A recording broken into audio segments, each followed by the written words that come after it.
added significance is there for this one?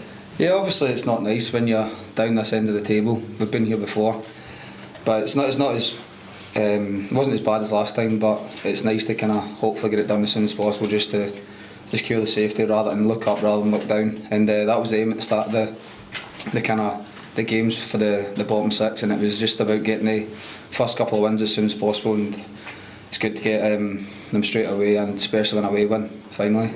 Yeah, and it's 3 wins out of 4, only defeat Celtic, so it's kind of a bit of momentum at the right time now as you try and stay up.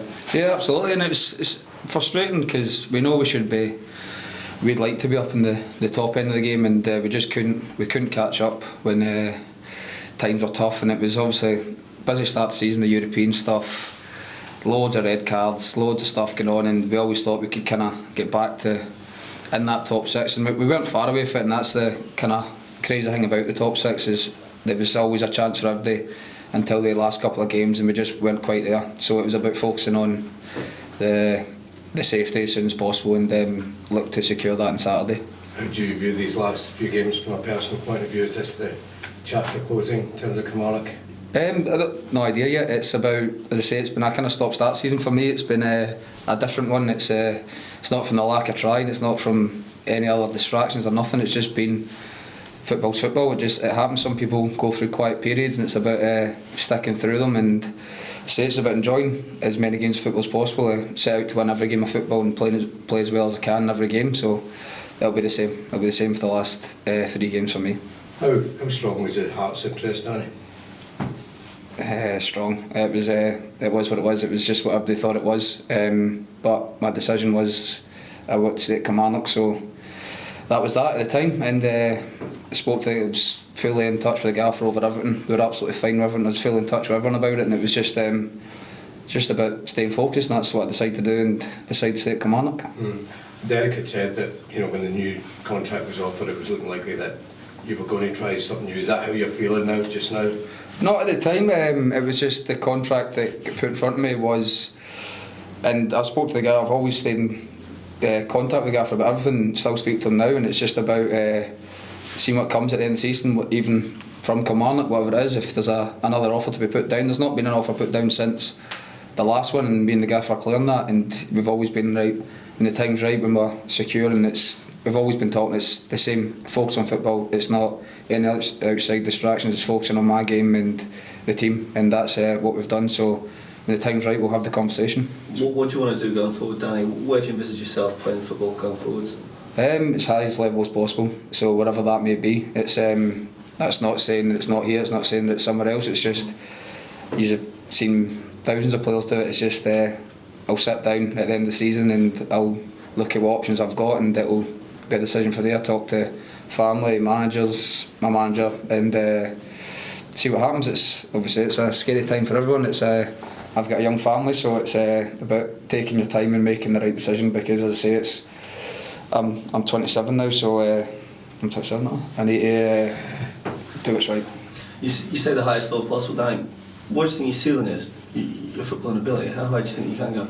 I wouldn't like to put a ceiling on it. It's just I've played it from league. I've played League One all the way to the Premiership here, so it's hard to compare different levels. So I wouldn't like to put a limit on my ability, and it's if the chances come, whatever they may be, it's about proving myself at that level. So we'll just see what happens. Danny, a lot of emphasis and effort went into your goal celebration at the weekend. It seemed a more meaningful goal celebration than I've seen you celebrate before. Is there anything behind that? Was it just because it was a goal in a season that's been short of goals, or what? Yeah, it's I've still been contributing towards goals, but it's just when that goal comes and it means it's not as good. It was my first goal was at Celtic Park, and it was obviously that's a goal that ends up kind of meaning nothing, but it still hits the back of the net. But then when you score a goal like that, when it's a difficult game up there, and the pitch was difficult, the St Johnstone were fighting for their lives, so they made it difficult for us, and to get that goal in front of the fans, it was it's obviously you've got a lot of emotion, because you do see everything. People think, oh, he's not focused, when it's never been the case, and when something like that hits, like, it shows how much it does mean. And that was it really. It was just it was a nice feeling, and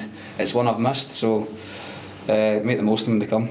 2021 was when you came here, Danny, and that's 4 years at Rugby Park now. And you mentioned there just in one of your other answers that there's not been another contract offer just yet, but given that a lot of your life's been invested in this club, is that kind of increasingly on your mind that maybe a factor is to stay here and keep contributing here? Well, I've loved every time I've ever spoke with it. I've loved all 4 years here. I've been through not playing here to playing every minute here, and I think I've missed maybe less than a handful of games. I can count one hand how many games I've not been available for, and it's something I'm very proud of. And what I've done for this club, I'm awfully proud of it. And if it means when I sit down at the end of the season, Kilmarnock's the option I want to do, then I'll have no hesitation in doing it. I love everyone connected with the club. I've got great friends here. I'm really close to kind of everyone that works here. It's a wonderful place to be. So I would have no hesitations if it was the place to be. But as I said, I'm not going to decide today or tomorrow. It's going to be kind of focus on these 3 games, which is the main thing, and then decide at the end of the season and after a wee holiday.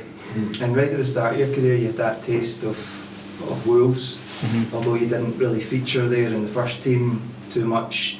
You had that taste of English football, and you see a lot of guys, even recently Max Anderson and Greg Docherty and Jack McMillan, go down and ply their trade in League 1, League 2. Is that something that would potentially pique your interest as well, get to try something south of the border? I've had the options down south at the start of the season. I turned that down as well. I felt at the time it wasn't what I wanted to do. It wasn't something that attracted me away from, as I say, Kilmarnock. It was a nice option to have, but it was at the time I just felt it wasn't right. I've been down south. I've not obviously played first team down south, but I've been around it, and it was you never know. You just never know. It's strong leagues down there, loads of teams, loads of strong opponents. So as I say, it'll be something that gets looked at. There's obviously there's options, so it'll come to the end of the season, and we'll think about it. Danny, you mentioned there about people maybe questioning your focus. Do you think you've had some unfair criticism given that the contract situation's been a bit up in the air? You could say that, but as you say, it's about ignoring it. You don't go looking for stuff, but you can't obviously help when things get brought to you and whatnot, and people will have their opinions, but I say it doesn't really matter. Everyone in-house knows that it's never been a distract. I've never stopped working as hard as I always work. I've always been fully focused. As I said, I've always gave 100%. As a wide player, I think a lot of people would be happy if it was somebody else that's contributed as much as I had this season. Other players would be happy. It's a good season, but because it's me, it's kind of I've not hit the numbers that I normally hit, which is fair, and I'm happy with the criticism. It's only motivation to kind of do better, and some of it's unfair, some of it's not. It is what it is, and it's about dealing with it and just kind of staying focused on the task, and that's all I've tried to do. And I'm glad the last few games have went the way they have, and I've contributed the way I have. Danny, a fair bit of speculation of the manager's position. What sort of impact has he had in your time here with him? It's been massive. As I said, I've loved every minute of it.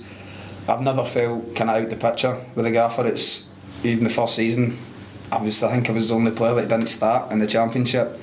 I don't let him forget that either. But it was, as I say, I just done what I could when he came into the championship. I was always a good teammate. I was always there if needed. And then that kind of last game against Raith Rovers I think he realised that I can play that certain position that he was looking for. And then it was all about coming back. And so from there we've had a great relationship. I've always gave him everything. He's always gave me everything. As I say, he's going to have speculation as well. He fully deserves it. It's I think he always gets it anyway. So and he'll handle it the way he does. And I wouldn't be surprised if they're looking at him. It is. I wouldn't be surprised. There's a few teams. It is what it is. His track record's obviously brilliant. So that'll be one for him to answer, not me. How big a loss would it be?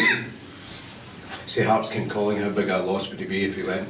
Of course it would be. As I say, we've done it together like from the start.